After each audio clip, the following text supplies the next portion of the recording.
کے نزدیک حسن کی، بیوٹی کی جو اصل ہے وہ در حقیقت اللہ کی صفت جمیل ہے کہ اللہ خوبصورت ہے اور خوبصورتی کو پسند کرتا ہے۔ اور یہ بات بھی یاد رکھیے کہ جب ہم خوبصورتی کو تقسیم کرتے ہیں، اور یہ انبیاء علیہ السلام نے اپنی تعلیمات سے اور اپنے کردار سے اس تقسیم کو بیان کیا ہے، یعنی ایک ظاہری حسن ہوتا ہے، ایک اخلاقی روحانی حسن ہوتا ہے، یعنی مورل اینڈ اسپرچول بیوٹی، لیکن پھر اسی اخلاقی اور روحانی حسن میں ایک عملی اور وجودی حسن بھی ہوتا ہے۔ رسول اللہ صلی اللہ علیہ وسلم نے یہ فرمایا کہ ان اللہ کتب الاحسان علی کل شیء، کہ اللہ تعالیٰ نے ہر چیز پر احسان کو لازم کر دیا۔ احسان سے مراد ایکسیلنس، یعنی جب خدا جو کام کرتا ہے وہ ایکسیلنس کرتا ہے۔ اس کی تخلیق دیکھ لیجئے، اس کے فیصلے دیکھ لیجئے اور اس کی تدبیر دیکھ لیجئے، اس میں آپ کو ایکسیلنس، ایک احسان، ایک کاملیت اور ایک تکمیلیت، پرفیکشن اس میں نظر آتی ہے۔ تو اللہ سبحانہ و تعالیٰ یہ فرماتا ہے، رسول اللہ صلی اللہ علیہ وسلم نے فرمایا کہ بے شک اللہ سبحانہ و تعالیٰ نے ہر شے پر احسان کو لازم کر دیا ہے، یعنی انسان بھی اگر عبادت کرتا ہے تو اس میں بھی ایکسیلنس ہونا چاہیے۔ انسان اپنے وجود کو اس کا خیال کرتا ہے تو اس میں بھی ایک احسان ہونا چاہیے۔ احسان سے مراد یہ ہے کہ اپنے آپ کو اچھے طریقے سے صاف ستھرا رکھے۔ اسی طرح کوئی معاملہ بھی ہو، مثال کے طور پر قرآن مجید نے حلال کے ساتھ طیب کا لفظ استعمال کیا۔ یہ طیب کیا ہے؟ یہ وہی خوبصورتی ہے کہ جو آپ اپنے دسترخوان پر سجاتے ہیں، یہ وہ خوبصورتی ہے جو آپ اپنی ٹیبل پر، ڈائننگ ٹیبل پہ سجاتے ہیں اور دکھاتے ہیں۔ کھایا تو کسی طرح بھی جاتا ہے، ایک عام سے برتن میں بھی کھا لیتا ہے، گندے برتنوں میں بھی لوگ کھانا کھا لیتے ہیں، اور میلے کچیلے دسترخوان پر بھی بیٹھ کر لوگ کھانا کھا لیتے ہیں، لیکن یہ احسان نہیں ہے۔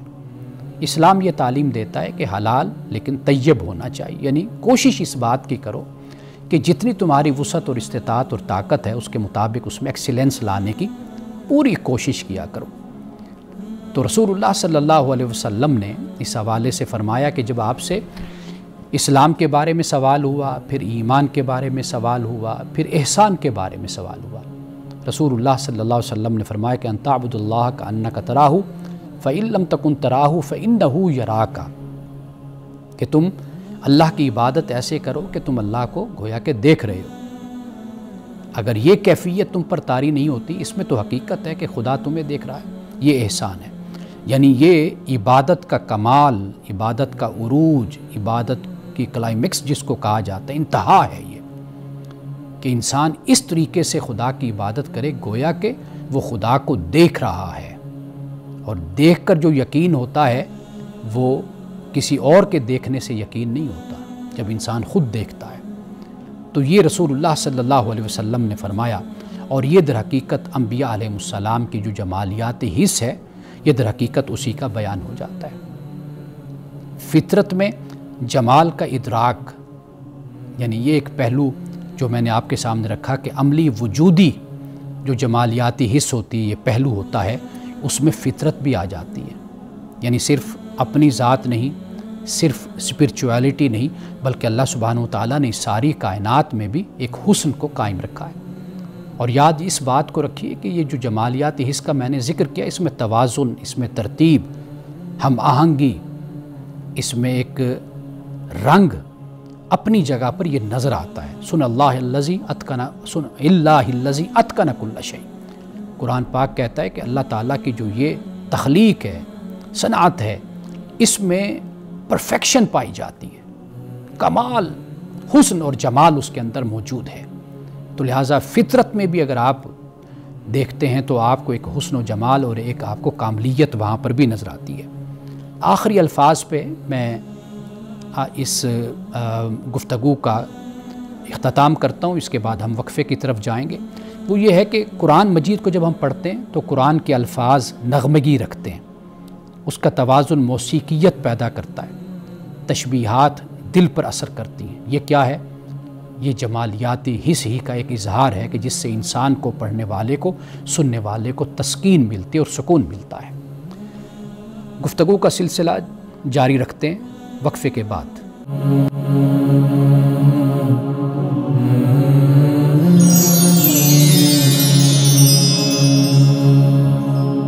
ناظرین کرام، وقفے سے پہلے ہم جمالیاتی حس کے حوالے سے بات کر رہے تھے کہ انبیاء علیہم السلام میں جمالیاتی حس اس کی بنیاد کیا ہے؟ اس کی بنیاد ہے اللہ کی صفت جمیل۔ اللہ سبحانہ و تعالیٰ خوبصورت ہے اور خوبصورتی کو پسند فرماتا ہے۔ اب آئیے چند پہلوؤں کی طرف میں ایک ایک کر کے آپ کے سامنے رکھتا ہوں، جس سے ہمیں معلوم ہوگا کہ رسول اللہ صلی اللہ علیہ وسلم نے اس حس کا کس طرح اظہار فرمایا تھا۔ سب سے پہلی بات، جمال فطرت سے محبت، یعنی فطرت کی جو خوبصورتی ہے رسول اللہ صلی اللہ علیہ وسلم نے اس سے محبت کا اظہار کیا۔ یعنی باغ ہے، نخلستان ہے، تاکستان ہے، سبزہ زار ہے، اور اسی طرح جو خوبصورتی عرب کے معاشرے میں تھی رسول اللہ صلی اللہ علیہ وسلم نے اس سے محبت کا اظہار فرمایا۔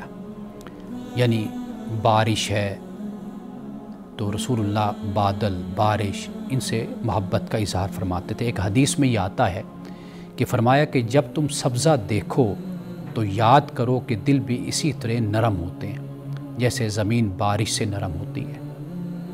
یعنی بات ظاہر سے باطن کی طرف بیان کرتی، یعنی فطرت میں بھی انسان کے لیے ایک نصیحت کو بیان کر دیا۔ اور اسی طرح ہم دیکھتے ہیں رسول اللہ صلی اللہ علیہ وسلم نے فرمایا کہ المؤمن کالنخلہ، مومن کھجور کے درخت کی مانند ہوتا ہے۔ یعنی ایک تو کھجور کا درخت پورا سال پھل دیتا ہے، دوسرا یہ کہ وہ بڑا سلیم سا ہوتا ہے، لمبا سا ہوتا ہے۔ تو مومن اسی طرح اپنے وجود کو، اپنے جسم کو کھجور کے درخت کی طرح رکھتا ہے، بناتا ہے، خوبصورت رکھتا ہے اپنے آپ کو۔ اور پھر مومن کا جو فیض ہوتا ہے، فائدہ ہوتا ہے، وہ معاشرے کو، اللہ کی مخلوق کو پہنچتا رہتا ہے۔ رسول اللہ صلی اللہ علیہ وسلم کی جو صحرائی سادگی اور پھر اس میں فطری توازن، یہ ہمیں نظر آتا ہے۔ یعنی رسول اللہ صلی اللہ علیہ وسلم کی زندگی ریگستانی سادگی کا نمونہ تھی۔ آپ نے فرمایا کہ اللہ تعالیٰ سادگی اور وقار کو پسند فرماتا ہے۔ اب اس کے بعد جو تیسری بات ہے وہ یہ ہے کہ لباس اور جسمانی حسن ترتیب۔ رسول اللہ صلی اللہ علیہ وسلم اپنے لباس میں وقار اور سادگی دونوں کو ملاتے تھے۔ وقار بھی ہوتا تھا اور سادگی بھی۔ یعنی ایک طریقہ تو یہ ہوتا ہے کہ مہنگے ترین لباس بھی انسان پہن لیتا ہے لیکن اس کی شخصیت میں وقار پیدا نہیں ہوتا، اور ایک خود نمائی ظاہر ہوتی ہے۔ لیکن رسول اللہ صلی اللہ علیہ وسلم خوبصورت لباس زیبتاً فرماتے لیکن غیر متکبرانہ لباس، اور آپ یہ فرماتے ہیں کہ اللہ خوبصورت ہے اور خوبصورتی کو پسند فرماتا ہے۔ اسی طرح گھر اور رہائش، جو آپ کا گھر ہے، وہ بھی سادگی اور خوبصورتی کا اور سکون کا ایک نمونہ ہوا کرتی تھی۔ اور آپ صلی اللہ علیہ وسلم نے کبھی گھر کو سجاوٹ کے لیے نہیں بلکہ اطمینان کے لیے استعمال کیا۔ یعنی پریفرنس کس بات کو ہے؟ اطمینان کو، سکون کو، کہ گھر میں ازواج ہیں، گھر میں بچے ہیں، تو ان کے ساتھ باہمی محبت اور شفقت کا جو رویہ ہوتا ہے وہ گھر کو سکون کا مرکز بنا دیتا ہے۔ ہم نے دیکھا ہے کہ لوگ کروڑوں کیا اربوں روپے لگا کر ایک بہت بڑا گھر بناتے ہیں لیکن اس گھر میں سکون نہیں ہوتا، اس لیے کہ اس گھر میں محبت نہیں ہوتی، اس گھر میں اتحاد و اتفاق نہیں ہوتا، اس گھر میں بڑا چھوٹوں سے محبت نہیں کرتا، چھوٹے بڑوں کا احترام نہیں کرتے۔ اور اسی طرح مادی آرائش سے بڑھ کر جو چیز ہے وہ روحانی آرائش ہے، روحانی تسکین ہے۔ رسول اللہ صلی اللہ علیہ وسلم نے اس بات کا بھی ہمیں سبق دیا۔ یعنی جمالیاتی حس کو صرف اس پہلو تک نہیں رکھنا چاہیے کہ ہم یہ خیال کریں کہ بس مادیت ہی مادیت ہو تو لہٰذا وہ ہماری جمالیاتی حس کو مکمل کرتی ہے، نہیں، بلکہ مادیت سے ہٹ کر روحانیت بھی انسانی زندگی میں بہت اہمیت رکھتی ہے۔ اسی طرح کھانے پینے میں ایک جمالی توازن، جمالی توازن سے مراد یہ ہے کہ آپ اتنا کم نہ کھائیں کہ بالکل آپ ڈھانچہ بن جائیں ہڈیوں کا، اور اتنا زیادہ نہ کھائیں کہ آپ کا وجود فربا ہو جائے اور بھدا لگے۔ ان دونوں چیزوں سے بچنا چاہیے۔ اسی کو در حقیقت جمالی توازن کہتے ہیں۔ رسول اللہ صلی اللہ علیہ وسلم سادہ مگر پاکیزہ کھانا پسند فرماتے ہیں، مگر کھانے میں توازن، ترتیب اور شکر گزاری یہ ہمیشہ اس کا خیال کرتے ہیں، یعنی توازن، ترتیب اور شکر گزاری کا۔ رسول اللہ صلی اللہ علیہ وسلم کبھی کسی کھانے کو برا نہیں کہتے تھے، اگر پسند ہوتا تو تناول فرما لیتے، ورنہ آپ چھوڑ دیتے۔ یعنی ایسا نہیں ہوتا تھا کہ آپ نعوذ باللہ کسی کھانے پر تبصرہ فرمائیں کہ یہ برا کھانا ہے۔ اور اسی طرح رسول اللہ صلی اللہ علیہ وسلم پانی پینے کے آداب بھی ہمیں بتاتے ہیں، اور اس میں بھی ایک جمالی ترتیب موجود ہے، یعنی پانی 3 سانسوں میں پیا، برتن سے منہ لگا کر نہیں پیا، اور سانس برتن میں نہیں لیا۔ یہ رسول اللہ صلی اللہ علیہ وسلم کا طریقہ تھا، یعنی پینے کا طریقہ ایسے تھا کہ جیسے لوگ بالکل گلاس کو اپنے منہ کے ساتھ بڑے چپکا کر پیتے ہیں پانی، رسول اللہ کا یہ طریقہ نہیں تھا، اور 3 سانسوں میں۔ اسی طرح رسول اللہ صلی اللہ علیہ وسلم یعنی منظر، روشنی اور رنگ اور احساس کا جو شعور ہے وہ بھی ہمیں رسول اللہ صلی اللہ علیہ وسلم کی سیرت سے ملتا ہے۔ آپ نے فرمایا کہ قرآن کو اپنی آوازوں سے مزین کرو، ورتل القرآن ترتیلا، یعنی قرآن پاک کو خوبصورتی سے تم پڑھا کرو۔ اور اس لیے نبی اکرم صلی اللہ علیہ وسلم کو صبح کی روشنی، اذان کی آواز، قرآن کی تلاوت کی خوش آہنگی سے گہرا ذوق تھا، یعنی آپ بڑا پسند فرماتے تھے صبح کی روشنی کو، اذان کی آواز کو۔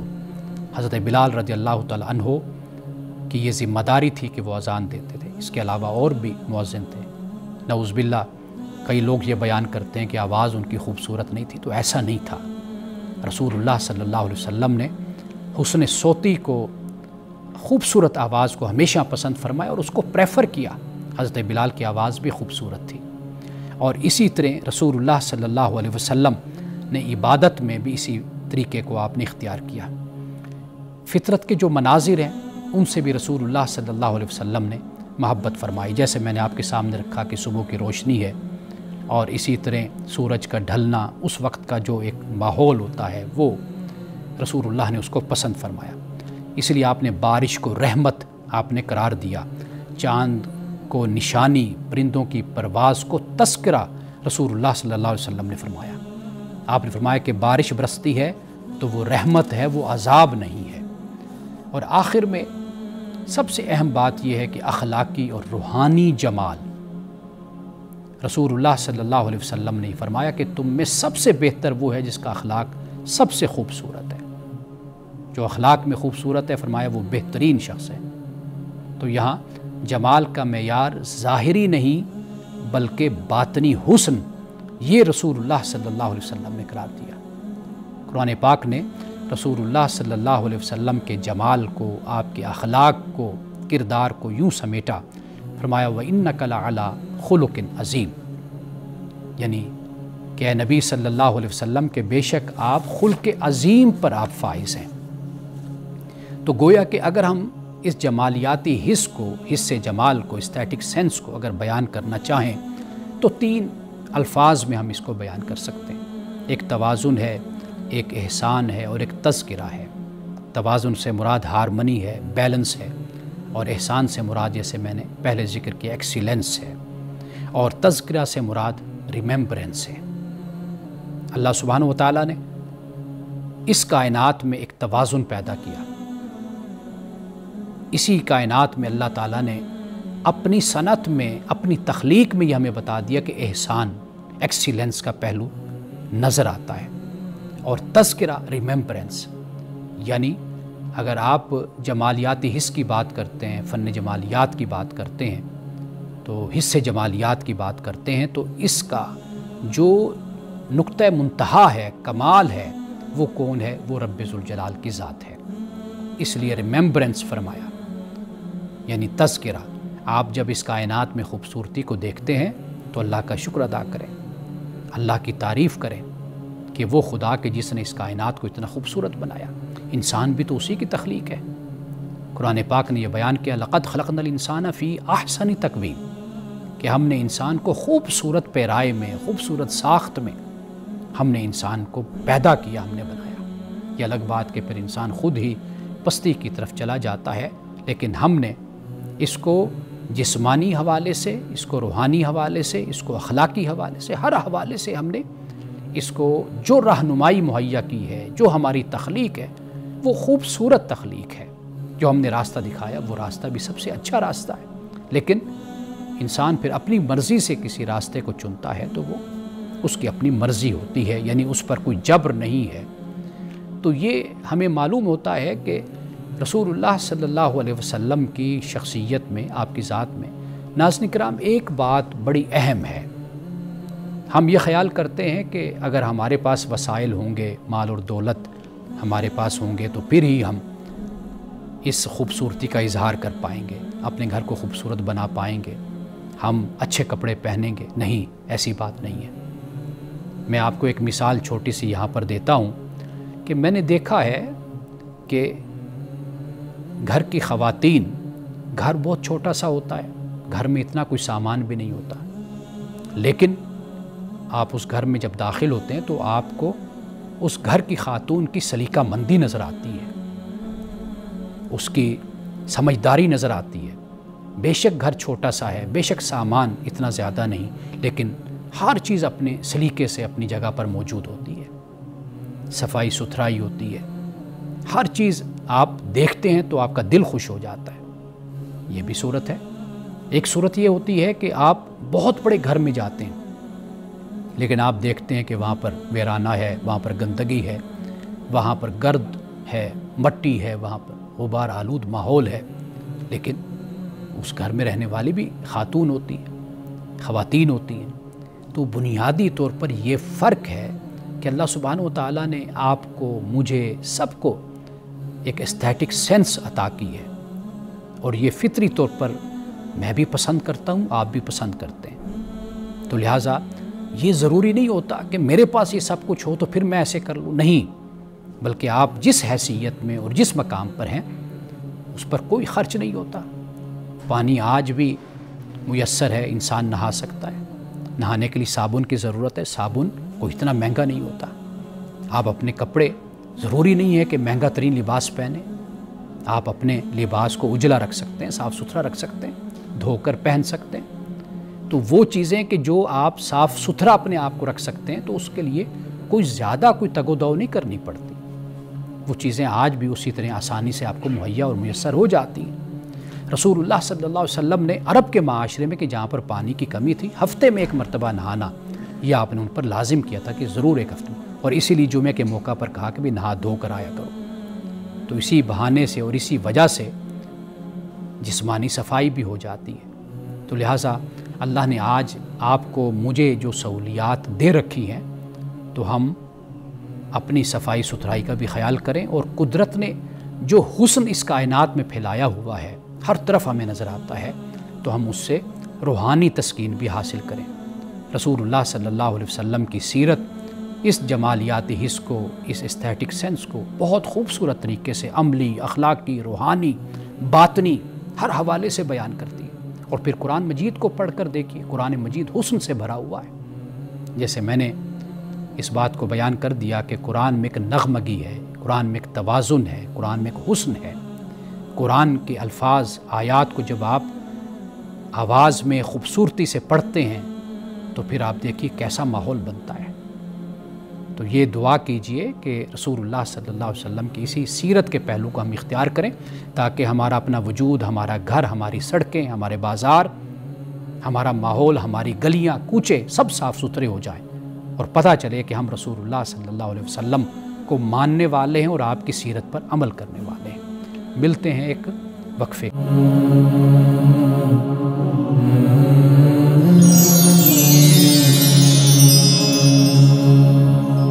وقفے کے بعد دوبارہ حاضر خدمت ہیں، آپ کے چند سوالات ہیں۔ سب سے پہلے سوال یہ ہے کہ کچھ خواتین جو توہمات کا شکار ہو جاتی ہیں، وہ ایسا کرتی ہیں کہ ان کا خیال ہوتا ہے کہ ہمارے جوتے یا ہمارے کپڑے یا کوئی چیزیں کہ جو ہم استعمال کر لیتی ہیں، وہ اگر ہم کسی کو دیں گے تو ان کے ذریعے سے ہم پر جادو ہو جائے گا، تو لہٰذا ان کی کوشش ہوتی ہے کہ ان چیزوں کو ضائع کر دیں۔ جلا دیتی ہیں یا کوئی ایسی صورت اور اختیار کرتی ہیں کہ جس سے وہ قابل استعمال نہ رہیں یا گم ہو جائیں۔ تو اس حوالے سے عرض یہ ہے کہ ہمیں تو اس طرح کوئی بات بھی رسول اللہ صلی اللہ علیہ وسلم کی احادیث سے نہیں ملتی، یعنی کوئی بھی موضوع حدیث بھی آپ کہہ لیجئے نا، ایک ہے ضعیف، ایک ہے اس سے بھی نچلا درجہ، بالکل موضوع فیبریکیٹڈ، من گھڑت، وہ بھی اس میں بھی کوئی اشارہ، کوئی ایسی بات ہمیں کہیں پر نہیں ملتی۔ تو لہٰذا یہ جو وہم پالا جاتا ہے اور ایک اللہ کی نعمت کو اور چیز کو ضائع کر دیا جاتا ہے، تو یہ گناہ کا باعث بنتا ہے یہ عمل، اس لیے کہ آپ کی یہ چیزیں جو آپ نے استعمال کی ہیں وہ میک اپ کا سامان بھی ہو سکتا ہے، وہ کپڑے بھی ہو سکتے ہیں، وہ جوتے بھی ہو سکتے ہیں، وہ کوئی اور چیز بھی آپ کی ہو سکتی ہے۔ اب آپ اس کو اس لیے ضائع کر دیں کہ بھئی یہ اس پر جادو ہوگا، حالانکہ یہ صرف ایک وہم سا ہے۔ تو ضائع کرنا اللہ کے دیے ہوئے سے جو مال ہے، دولت ہے، تو اس کا گناہ تو ہے۔ تو لہٰذا طریقہ یہ کار یہی ہونا چاہیے کہ اللہ پر بھروسہ کیا جائے اور جو قرآن مجید ہمیں کہتا ہے اس پر عمل کیا جائے۔ وَمَا هُمْ بِضَارِّينَ بِهِ مِنْ أَحَدٍ إِلَّا بِإِذْنِ اللَّهِ، کہ کوئی بھی کسی کو نقصان نہیں پہنچا سکتا مگر اللہ کے اذن سے۔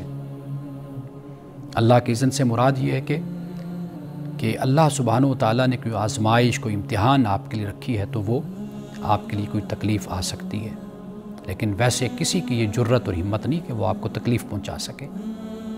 تو لہٰذا قرآن مجید پڑھیے، 5 وقت کی نماز پڑھیے، اور ایک دعا ہے رسول اللہ صلی اللہ علیہ وسلم کی کہ آپ نے یہ دعا دی، فرمایا کہ بسم اللہ لا یضر مع اسمہ شیء فی الارض ولا فی السماء وہو السمیع العلیم۔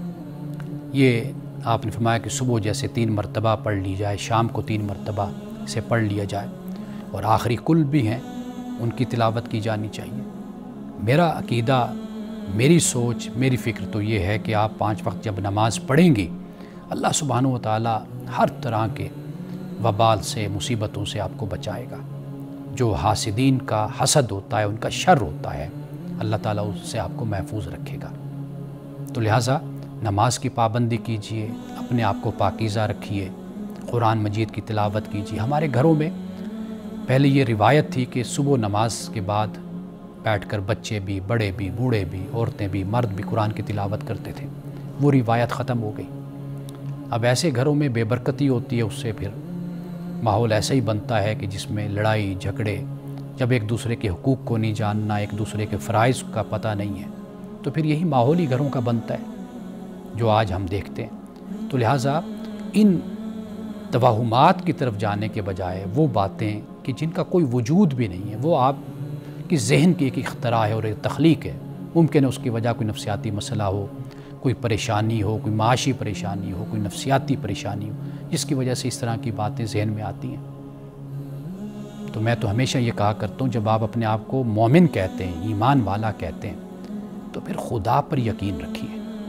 آپ نے اپنے معاملات خدا کے سپرد کر دی، وہ وکیل ہے آپ کا، تو لہٰذا پھر پریشان ہونے کی ضرورت ہی نہیں ہے۔ اور آپ دیکھیے کہ جب ہم اکیلے ہوں، تاریکی میں ہوں، کسی مشکل میں ہوں، تو ہمارے ساتھ ایک چھوٹا سا بچہ بھی ہو تو ہمیں اس سے بڑا دل کو تسلی ہوتی ہے، آسرا ہوتا ہے کہ میرے ساتھ کوئی ہے۔ حالانکہ اس بچے نے کیا کر لینا ہے، آپ کے ساتھ کیا آپ کی مدد کرے گا، لیکن ایک دل کو سکون اور آسرا ہوتا ہے، دلاسا ہوتا ہے۔ جب آپ اللہ کو مانتے ہیں، وہ اللہ کہ جو ان اللہ علی کل شیء قدیر ہے، ہر شے پر قادر ہے، جو خالق ہے، مالک ہے، رازق ہے، آپ کو دیکھنے والا ہے، سمیع ہے، بصیر ہے، خبیر ہے، علیم ہے، پھر آپ اس کے ہوتے ہوئے توہمات میں مبتلا ہو جاتے ہیں، اس کو مانتے ہوئے توہمات میں مبتلا ہو جاتے ہیں۔ تو یہ بات عجیب سی، مجھے تو بہت عجیب سی یہ بات لگتی ہے کہ ہم مسلمان، مومن، قرآن، خدا سب کو ماننے کے باوجود پھر ہماری یہ حالت کہ ہم چھوٹی چھوٹی باتوں کو اپنے لیے وبال جان بنا لیتے ہیں، اپنے لیے پریشانی کا باعث بنا لیتے ہیں۔ اسی طرح ایک اور سوال ہے میرے پاس، وہ یہ ہے کہ جیسے آپ جانتے ہیں کہ متبنہ جس کو کہا جاتا ہے، ایڈاپٹڈ سن یا چائلڈ جس کو کہا جاتا ہے، لے پالک۔ اب اس کے بارے میں ایک خاتون، جیسے گھر میں جب بچہ آہستہ آہستہ بڑا ہوتا ہے اب جس نے ماں بن کر اس کو پالا ہے، واضح بات ہے کہ جب وہ بچہ بالغ ہوگا، بڑا ہوگا، تو کچھ احکام شریعت اس پر نافذ کرتی ہے، کچھ حدود بتاتی ہے۔ تو یہ ایک سوال پوچھا گیا کہ بھئی جب وہ بچہ بالغ بڑا ہو جاتا ہے، گھر میں بالغ بھی ہے، تو اس کے ساتھ پھر کیا اس خاتون کا معاملہ ہوتا ہے کہ جو خاتون نے اس کو ماں بن کر اس کو پالا ہے؟ تو اس حوالے سے یاد رکھیے، ایک تو ہے کہ وہ بچہ بالکل اجنبی ہے، آپ نے آؤٹ آف فیملی لیا، پھر تو وہ آپ کا محرم نہیں ہے۔ اچھا، دوسری صورت یہ بنتی ہے کہ بے شک آؤٹ آف فیملی جب چھوٹا تھا تو آپ نے اس کو دودھ پلایا تھا، تو اب آپ اس کی رضائی ماں بن جاتی ہیں۔ یا پھر یہ ہے کہ آپ نے اپنے بھائی کا، بہن کا بچہ لیا، آپ اس کی خالہ ہیں یا اس کی پھپھو ہیں، تو واضح بات ہے وہ اب آپ کے لیے محرم بن گیا، یعنی ماں کی طرح آپ اس کے لیے ہو گئی۔ تیسری جو صورت ہے وہاں پر مسئلہ پیدا ہوتا ہے، وہ یہ ہے کہ وہ بالغ تو ہے لیکن آپ نے آؤٹ آف فیملی اس کو لیا ہے، تو اب کیا کیا جائے؟ بالغ ہے وہ، تو لہٰذا اب اس پر جو احکام نافذ ہوں گے وہ غیر محرم کے نافذ ہوں گے، تو لہٰذا اب احتیاط کی جائے گی۔ ان دو صورتوں میں آپ ماں جیسی ہیں، تو لہٰذا اختلاط میں، ملنے جلنے میں، ہر حوالے سے وہاں پر تو کوئی مسئلہ، کوئی پرابلم نہیں ہے، لیکن یہاں پر مسئلہ ہے۔ تو لہٰذا جو بالغ بچہ ہے وہ پھر انہی حدود کا پابند ہوگا جو شریعت نے نافذ کی ہے۔ وقفے کے بعد ناظرین کرام ہم کتاب پہ بات کریں گے، اور اس مرتبہ میری ایک نئی کتاب جو 3 دن پہلے شائع ہوئی ہے، میں آج اس کے تعارف کے ساتھ آپ کی خدمت میں حاضر ہوا ہوں۔ ملتے ہیں وقفے کے بعد۔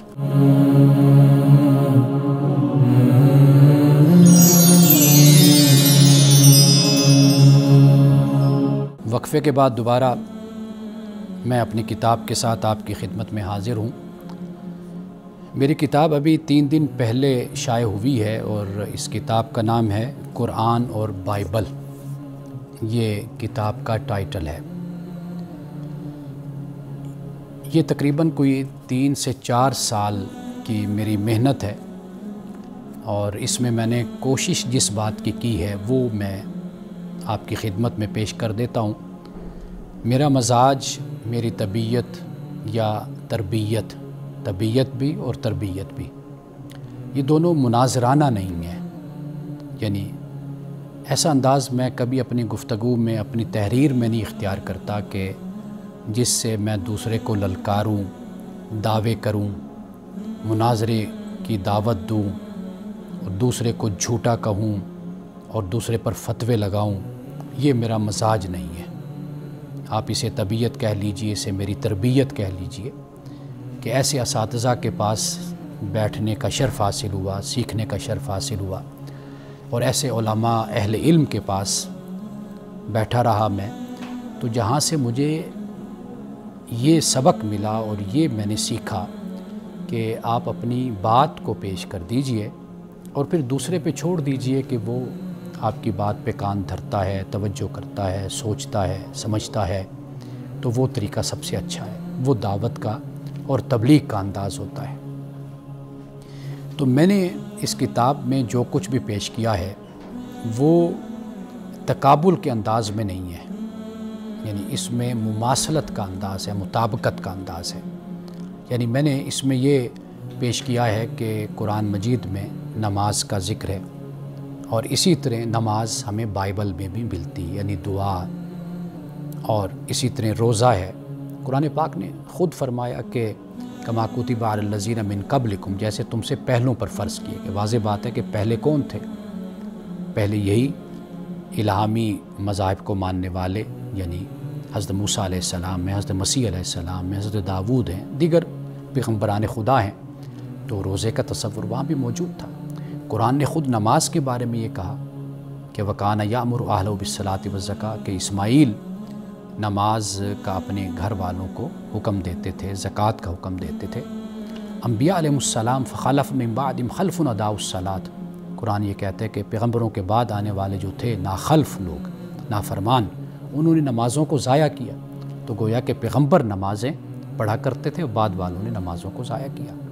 اسی طرح زکوٰۃ کا ذکر بھی ملتا ہے، حج کا بھی ذکر ملتا ہے، یعنی مناسک کا، اور اس کے علاوہ اس میں نے اور مختلف پہلو بیان کیے ہیں کہ جو ہمیں ان کتابوں میں، پہلی جو کتابیں ہیں ان میں بھی وہ احکام موجود ہیں، قرآن مجید نے بھی ان احکام کو بیان کیا، یعنی ایک مماثلت کی صورت میں نے بیان کیا ہے۔ سب سے بہترین طریقہ یہی ہوتا ہے کہ آپ دوسرے کی کتاب کا احترام کرتے ہیں، اور آپ دوسرے کی کتاب میں اگر کوئی غلطی ہو تو آپ اس کی نشاندہی کرتے ہیں، لیکن وہ خوبصورتی کے ساتھ، احترام کے ساتھ۔